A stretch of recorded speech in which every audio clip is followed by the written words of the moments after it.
All right, if you're thinking about taking testosterone, or maybe you already are, and you have questions about things like dosages or what kind of results you can expect, or maybe it's some of the side effects like hair loss or acne, or even gyno or nipple sensitivity, maybe questions regarding libido or energy, or even on the supplementation side of things that you can take to increase the effectiveness of your testosterone therapy or reduce some of the side effects, well, then make sure that you check out this video, because this may be the most comprehensive video that you're gonna find on this topic. Now, I took all of the most popular questions and I went up to West Palm Beach, Florida to visit my good friend, Dr. Brett Osborn, who is a neurosurgeon. He is also board certified in regenerative medicine. He is a national strength and conditioning specialist, as well as a power lifter, so very, very well qualified to speak on the topic. So I took all these questions, sat down with him, and he answered every single one of them, giving you all the answers you're looking for.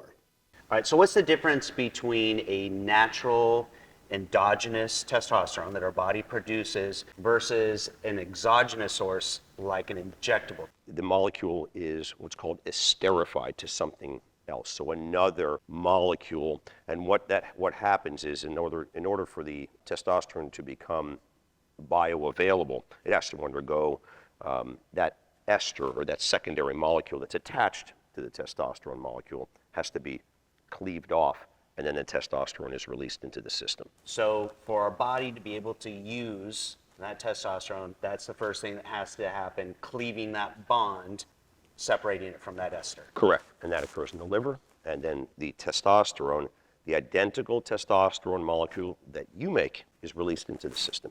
Common question that I hear is, I started at the same testosterone, natural testosterone levels as someone else, and we're taking the same dose, but our total testosterone levels are different. Is that one contributor to different total testosterone levels? Yes, it absolutely is. I have a gentleman, close friend of mine, who I started out on, maybe 160 or 200 milligrams a week, which is pretty standard, of Cypionate. Comes back at the 12-week mark, and his free and his total are through the roof. And he checked it on day 6 or 7, which is pretty standard here. Bring him down, bring him down, bring him down. He is basically pegged to the edge of total testosterone and free testosterone. He's on 100 milligrams a week. He is about 65 years old, and he's always been like that.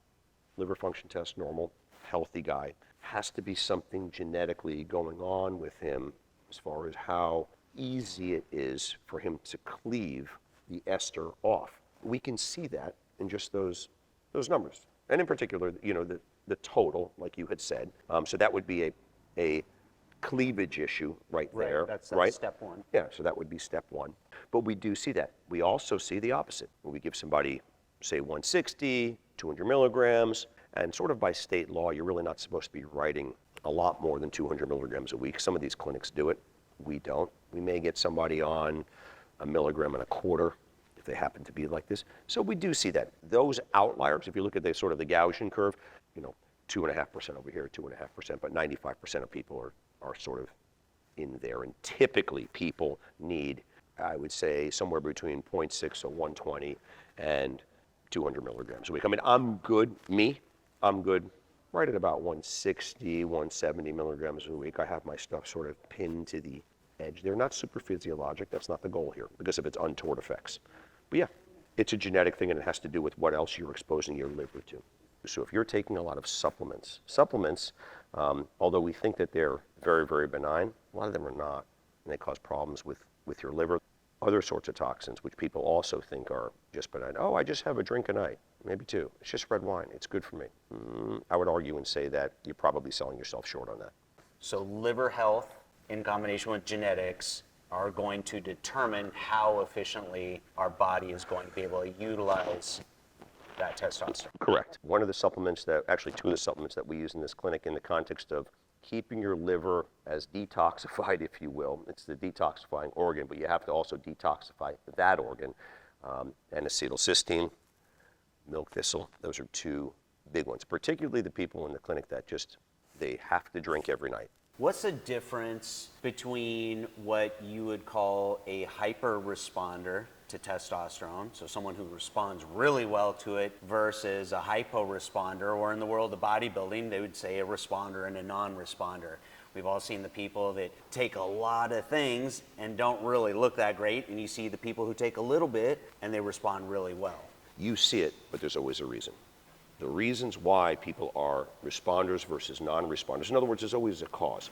It's either one of three things. One, nutrition is poor, or it's suboptimal for them. They're not following their prescribed macros. Training intensity in the gym stinks. They're not giving themselves their muscles the adequate stimulus, or they're overtraining. They're not sleeping. There's no such thing as a testosterone non-responder. In other words, that doesn't make any sense. So from a genetic standpoint, really no differences with androgen receptors between individuals? No, I've never heard of that before. In other words, that may be something that's said in gyms and things like that. Oh, I took testosterone, I didn't get any bigger or stronger. Really? So usually that's pointing to something else, like you said. Of course it's pointing to training, something. nutrition. Of course. Then you watch these people train. So it's an excuse. It's exactly what it is. An androgen receptor is an androgen receptor. We all have them, right? To say that somebody doesn't respond to testosterone, well, what do they respond to? It doesn't make any sense. We're not talking about bodybuilders here. Bodybuilders, yeah, who knows what's going on at the receptor level in them? I have no idea. But it could be all sorts of weird, down regulation, because, there also is going to be a saturation point. I don't know if that's what you're going for. Once you continue to inject. In other words, the pharmacokinetics of it they're not linear. You just can't keep injecting, because you're going to downregulate your receptors. And it's going to become, over time, to a great degree, you're going to be less responsive to higher and higher doses. We know that. That's actually, I think, really good clarification.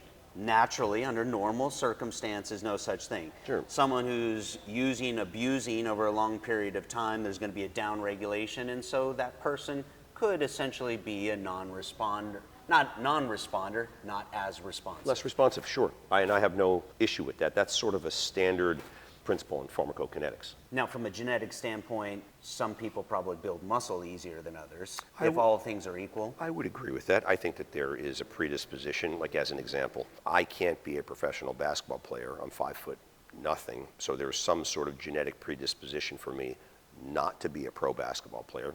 But as far as you saying to me, hey, Brett, I'm a testosterone non-responder, I just can't, no matter what, I would say, no, there's another problem. Come train with me. Let me put you through that workout. Okay, you want to grow? You'll grow. How long are you sleeping at night? 2 hours. Don't blame the testosterone on you sleeping 2 hours and then saying, I'm not putting on any muscle when you're not giving your time to grow. Don't blame the testosterone when you're doing CrossFit 6 days a week and not putting on any muscle. You're not going to grow.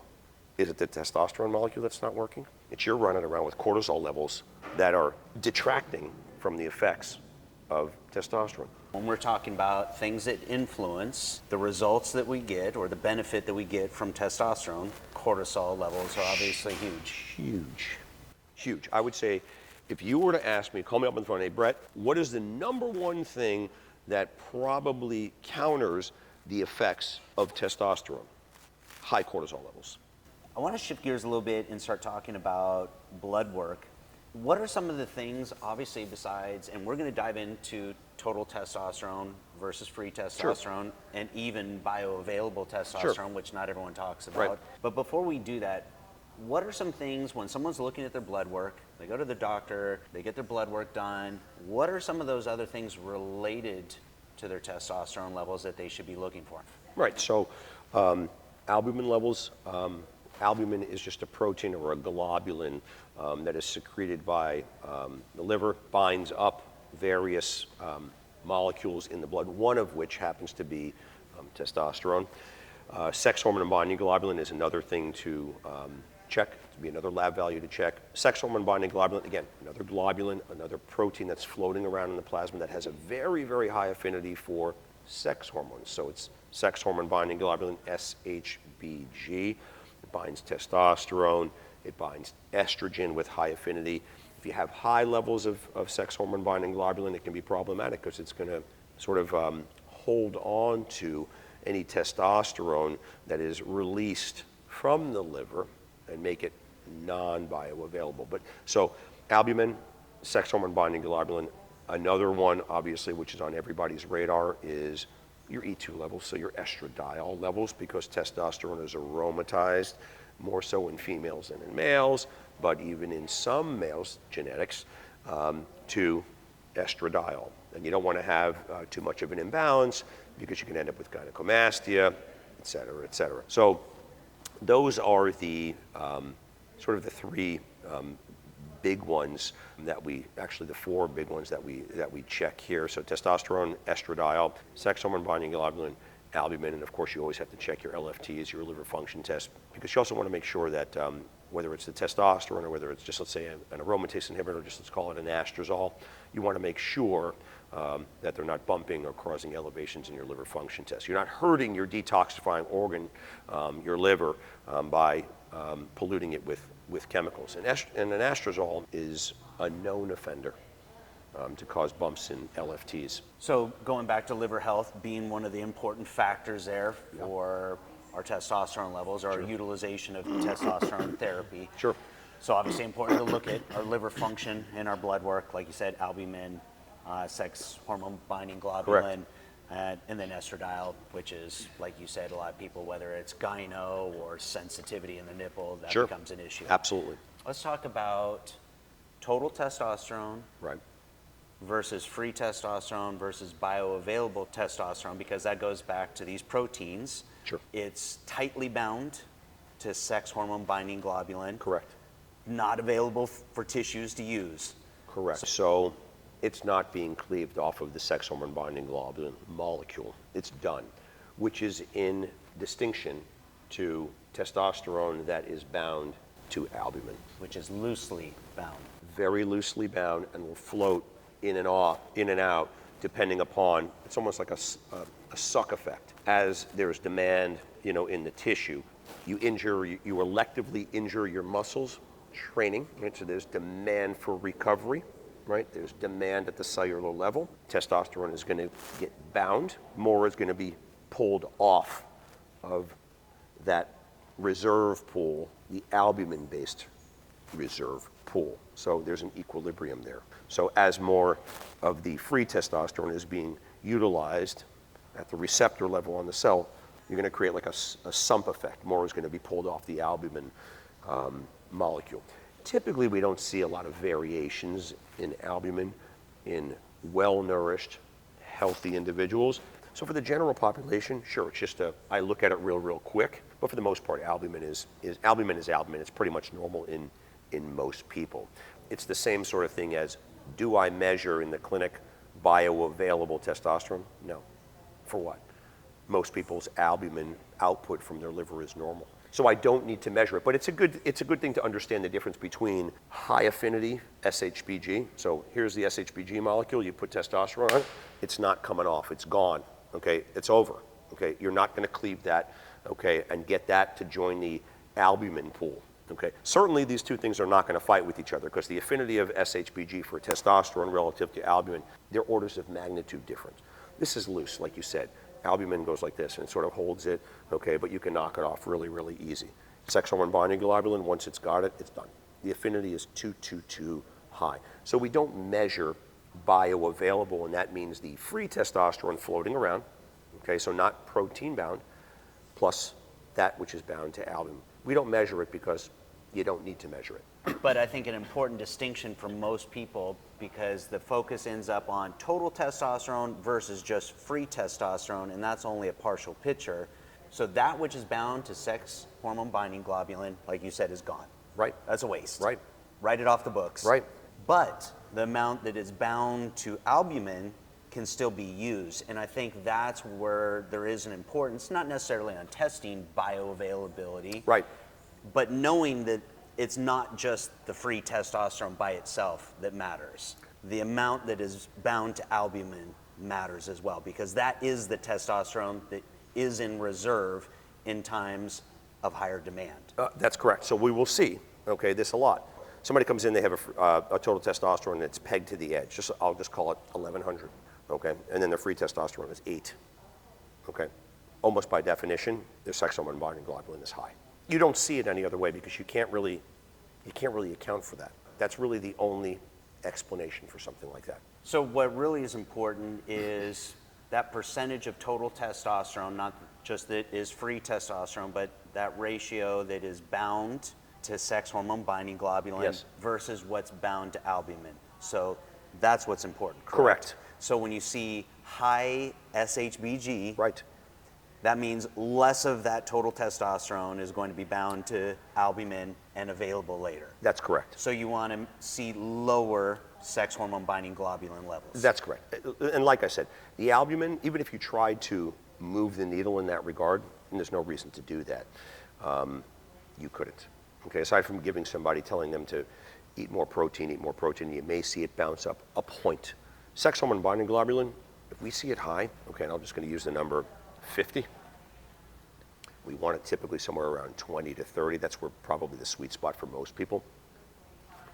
We can knock it down. We use various supplements to do things like that, and we actually use a medication, and I can go into that, okay, if you want, to knock your sex hormone binding globulin straight down.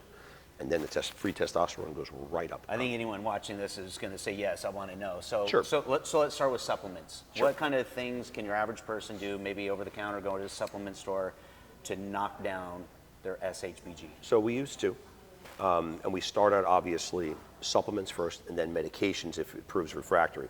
We use two in the clinic. One is nettle root extract or stinging nettles, and the dose, it varies, okay? Why does it vary? Well, everybody's a little bit different, like we talked about. Plus, you don't really know with regard to these supplements, you know, what's in them. You assume that things are per the label, but as you know, a lot of them are, you know, sort of they don't follow suit, and they may tell you that there's a gram of stinging nettles. Depending upon the preparation, you may only get 300 milligrams, or you may get more. So you have to figure out which one works best for you, and there's a whole host of stinging nettle root extract out there, so you can buy those. And the dose typically is 1 gram to 2 grams per day in divided doses. A lot of them are 900 milligrams. Some of them are 1,000. I'm talking about one capsule. So 1 or 2, you can even go up to 3 a day. It's not going to hurt you. Take them with meals. The other one that we use is boron. So elemental boron. Start out at 1 milligram, you can go up to 3 milligrams, maybe even 5. Yes, I often get this question, can I use both? Yes. Check your sex hormone binding globulin before, do it for 12 weeks, okay? Check it thereafter. Those are the two big ones. I would say at least 50% of the people will respond to them, and free testosterone will go up. And again, you don't have to change your testosterone dose, just add the supplement, knock the sex hormone binding globulin down, shoot for 20 to 30.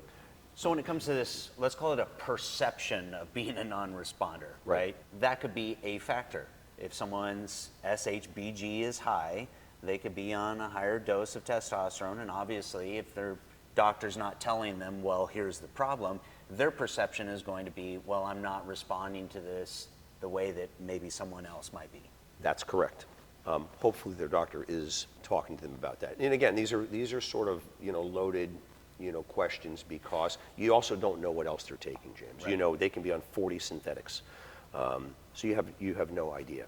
That being said, synthetics, one of the ways that we know that people are on synthetics, and I don't have a lot of bodybuilders in the clinic because I sort of weed them out, is drives your sex hormone binding globulin straight down.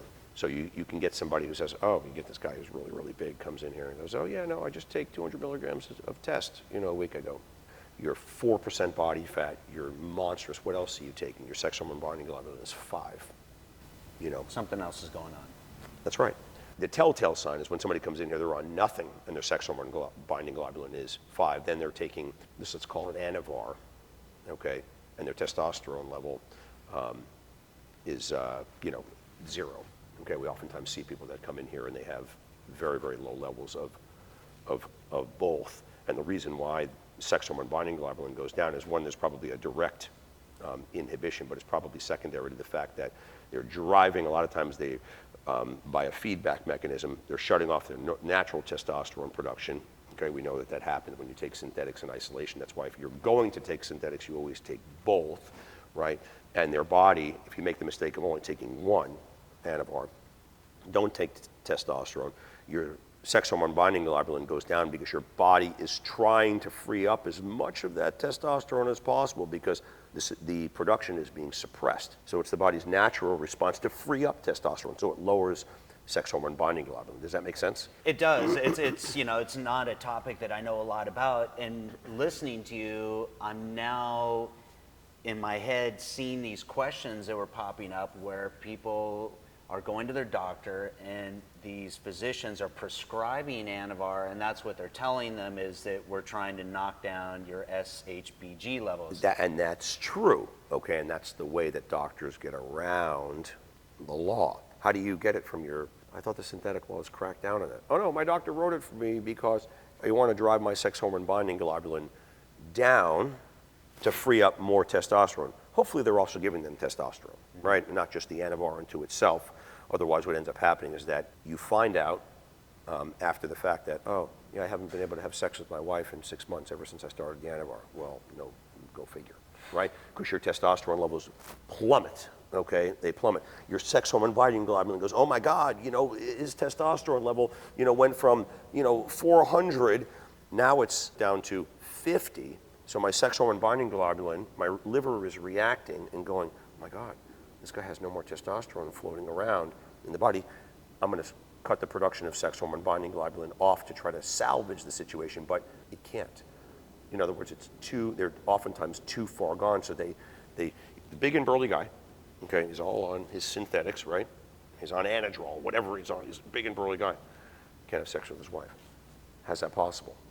Well, it's because of negative feedback, right? And then their sex hormone binding globulin is 2, right? They're trying to free up all that testosterone, whatever is being output, but they're too suppressed, right? So the sex hormone binding globulin, you can't get low enough to compensate for that very, very, very low testicular output of testosterone. And again, that's happening because of the inhibition at the level of the hypothalamus that the synthetic is causing. So if you're going to use Anavar, you must use testosterone. You can't just be on Anavar. Otherwise, you're going to be this big guy, and you're not going to be able to have sex with your wife. Seen it a million times. You personally, you recommend starting with the supplement approach first to try to knock that down, as opposed to this alternative route? I do not use Anavar in this clinic. It is very, very, very heavily scrutinized by the DEA. Okay, I'm not going to start fiddling around and using these anabolic agents, okay, under the auspices or under the guise of I'm trying to lower his sex hormone binding globulin. No, you're not. You're trying to turn this guy into a bodybuilder. So what do we use? We use Danazol. Danazol works fine. It's another synthetic agent, okay. Doesn't have any of these anabolic androgenic properties, and it drives your sex hormone binding globulin straight down. You give them a 6-week course, they're typically down for 6 months, even out to a year. It works beautifully, and there's nothing with it. Well, you presented to a lot of guys the Anavar approach. Right. The added anabolic effect of it, of course, Right. it seems appealing. Not interested.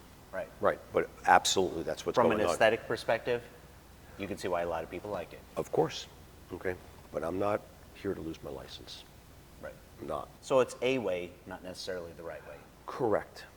You hear a lot of people talking about the half-life of test, different forms, Right. Cypionates, et cetera. Sure. Is that important? Should people be worried about that, or how does that affect them? So that's a good question, and we hear about this a lot from our patients who obviously are on the internet and things like that. For me, I like just simple, once a week, 160 milligrams or so of Cypionate, and I'm good. And the enanthates and the propionates, we just stay away from. Propionate is heavily scrutinized again by the DEA. Why? Because it is a short-acting agent. It clears from your system quickly, about a week, but it is fast. So as an example, if you are going to be in a bodybuilding competition or powerlifting competition, and you wanted to fiddle around with the drug testing, propionate. Okay, so the government, okay, is watching the propionate prescriptions for that reason. Okay, I stay away from it. Do I have any issue with the ester itself? Nope. Enanthate also shorter acting, a little bit longer than propionate. I don't see much reason to write for enanthate. For me, Cypionate, once a week, great. Some people insist on doing it twice a week. So they're on just, let's say, 0.4, maybe 0.5, so 80 or 100 milligrams of Cypionate twice a week. Why? It's because a lot of these folks, men and women, okay, are concerned about their hair. This was long. My hair was long gone, okay, before I was ever on testosterone. But so they're concerned about a bigger peak, potentially higher DHT levels. Exactly. I was just going to say, because a lot of it gets shunted over to DHT, and that's bad for your prostate health, and it's also bad for your hair follicles. So there are people who are very, very concerned. Obviously, they have full heads of hair. Say, hey, go twice a week, sure. In that context, we also use finasteride. So we use a lot of finasteride in the clinic because people are concerned about their hair and they don't want their DHT levels going up. When a person is taking testosterone, maybe two unwanted side effects could be elevated estradiol levels on one side, or on the other side, elevated DHT levels. Correct. So one, the estradiol, the estrogen, affecting maybe gyno, nipple sensitivity, whole slew of other potential things. Correct. The DHT, the probably most common concern being hair loss. Correct. And prostate. And prostate health. So let's tackle estradiol first. If a person has total testosterone in a good range, Okay. free testosterone is in a pretty good range, but their estradiol is high, is it better to take an aromatase inhibitor to lower that since all their other levels look good? Or is it potentially better to maybe lower the testosterone a little? It's a good question, and we do both. Okay, you'd almost have to take into account an individual's wants, goals, things like that, and you also sort of have to look at their DHT levels, right? Because that's what really gives you the testosterone, its real oomph. Okay, so if somebody is looking to have that that virility, I would tell you that driving down their total testosterone levels may not bode well with them. You really have the options. If they don't care so much about that,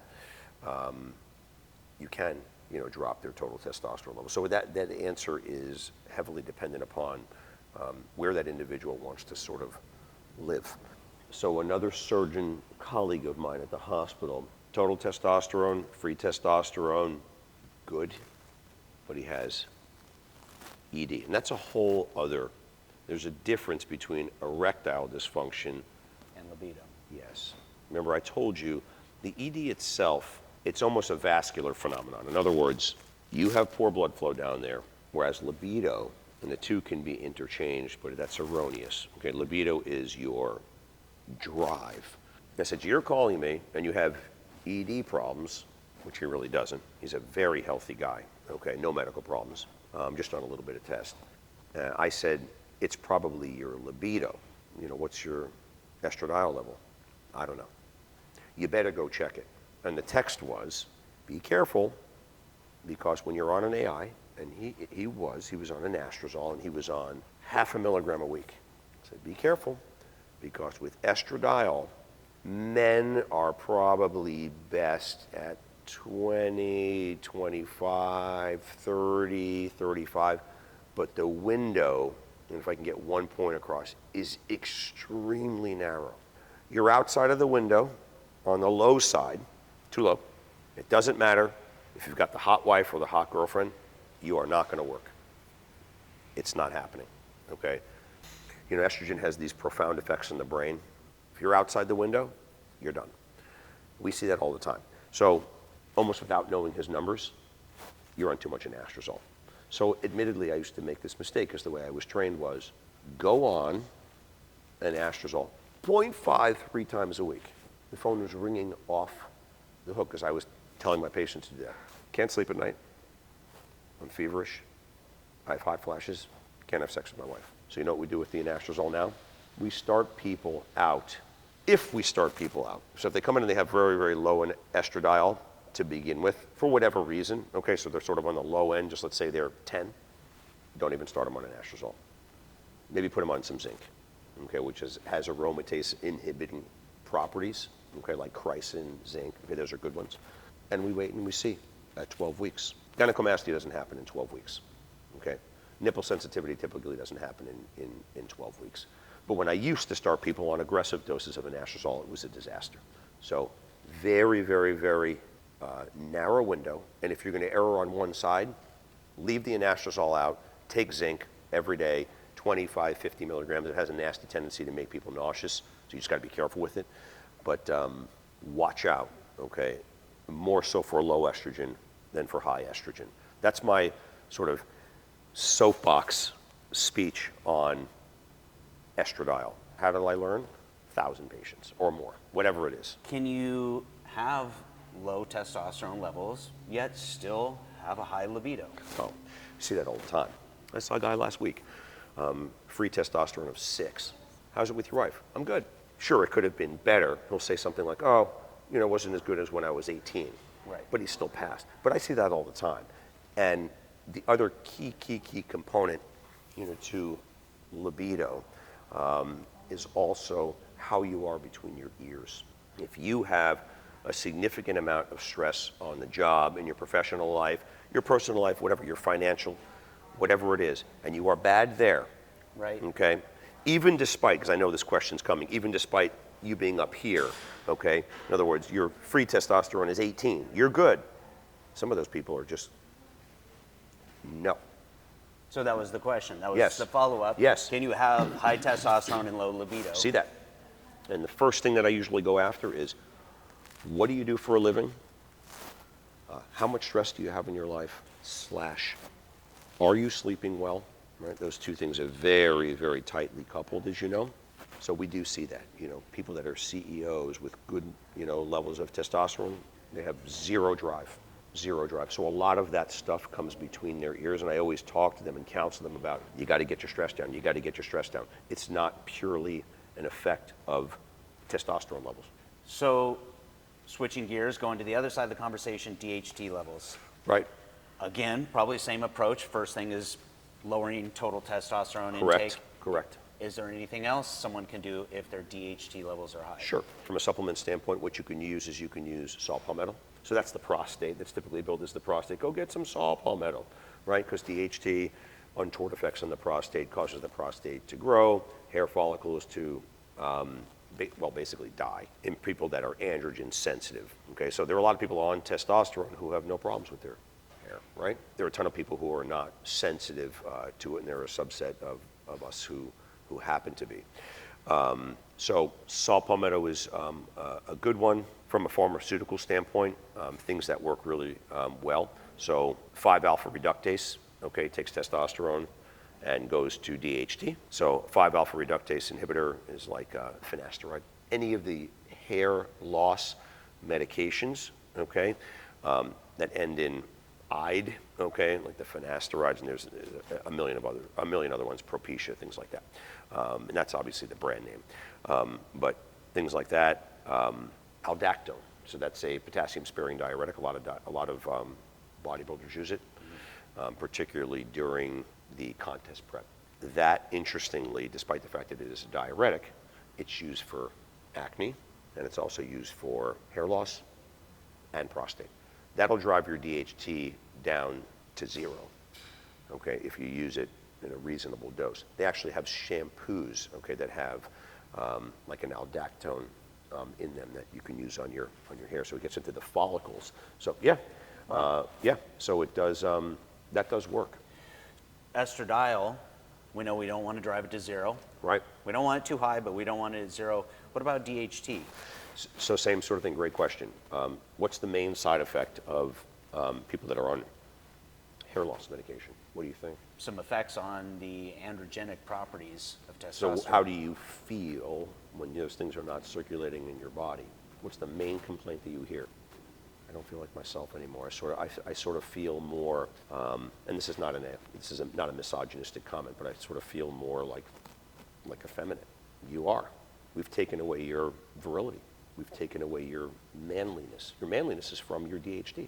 That's what gives you your virility. That's DHT. So little's good. Little's good. Okay. Or great. Right, or great. Okay, but Too little is a problem. Too little is a problem. Okay, and that is the main complaint. That's why we always tell our guys here, you let us know, and they're even on testosterone. You let us know if you're having any of those symptoms, and when you get them back, they'll say, you may get a phone call. My testosterone, it just doesn't make me feel like it used to. Right. That's why we use, James, that's why we use a very, very small amount here. We don't use standard dose, 1 milligram a week, which I used to take, okay, just as a sort of a soft sort of blood pressure medication. I used to use, I take my Cardis, okay, and then I'll use, sometimes I'll use some spironolactone, okay, if I happen to have a bad meal, I check my blood pressure or something like that, and I have a little bit of extra water on me. You know how you're sort of very sensitive to sort of what you look like in the mirror? Mm-hmm. Maybe just sort of sliding scale a little bit of aldactone. It's sort of soft. But if I'm using it, okay, and I check my blood work, okay, within a week of a dose, my DHT goes down to nothing, okay, from 1 or 2 doses of aldactone. So you gotta be careful. You do, okay, you do. And you don't feel it as good. You just don't, okay, when your DHT levels are low. So yes, it's a double-edged sort of sword. You have to stay in sort of that window that's good for James or good for Brett or good for Mike. It's not nearly as tight as estradiol, but you do need to have some DHT. So it's a fine line. It is a fine line, and you can just measure it. And we see those numbers go down, and sometimes we see those numbers go down too much. We back the finasteride off, or we'll back the aldactone off a little bit so that a person has a little bit more oomph. And since these parameters are so tight, obviously, why blood work is so important, regular blood work. Correct. So now we talked about high testosterone, low testosterone with libido. We already really kind of answered this question, but I'm going to ask it anyway. Sure. So people that have high testosterone levels that still have a challenge building muscle versus people that have lower testosterone levels that are still able to build muscle, I think a lot of it goes back to the other variables that we talked about, training, intensity, nutrition, etc. But are there other factors? 95% of people, okay, who are having problems, you can always pinpoint something. I have a friend, lean guy, but he comes back here every year and says, it's just not doing much for me. This testosterone, maybe it's giving me a little energy, maybe it's helped me from a sexual standpoint a little bit, but I'm not really amassing muscle mass. And I say to him, how are you training? Well, I go on bike rides 3 times a week. I trail ride. Please don't blame the testosterone molecule. Don't. You have to do the other 50%. The testosterone does not work alone. All right, so there you have it. Hopefully that answered all your questions. Now, a lot of people ask me what I take or what my blood work looks like. So next video, we're gonna sit down with Dr. Osborn and go over my blood work. Now, he happens to be the doctor that I first visited when I was considering taking testosterone. So we're gonna go through my original blood work, get his take on that, and then also some of the changes and adjustments that we made over time. So if you want to check out that video, make sure to turn on your notifications and all that crap, and I'll see you next video.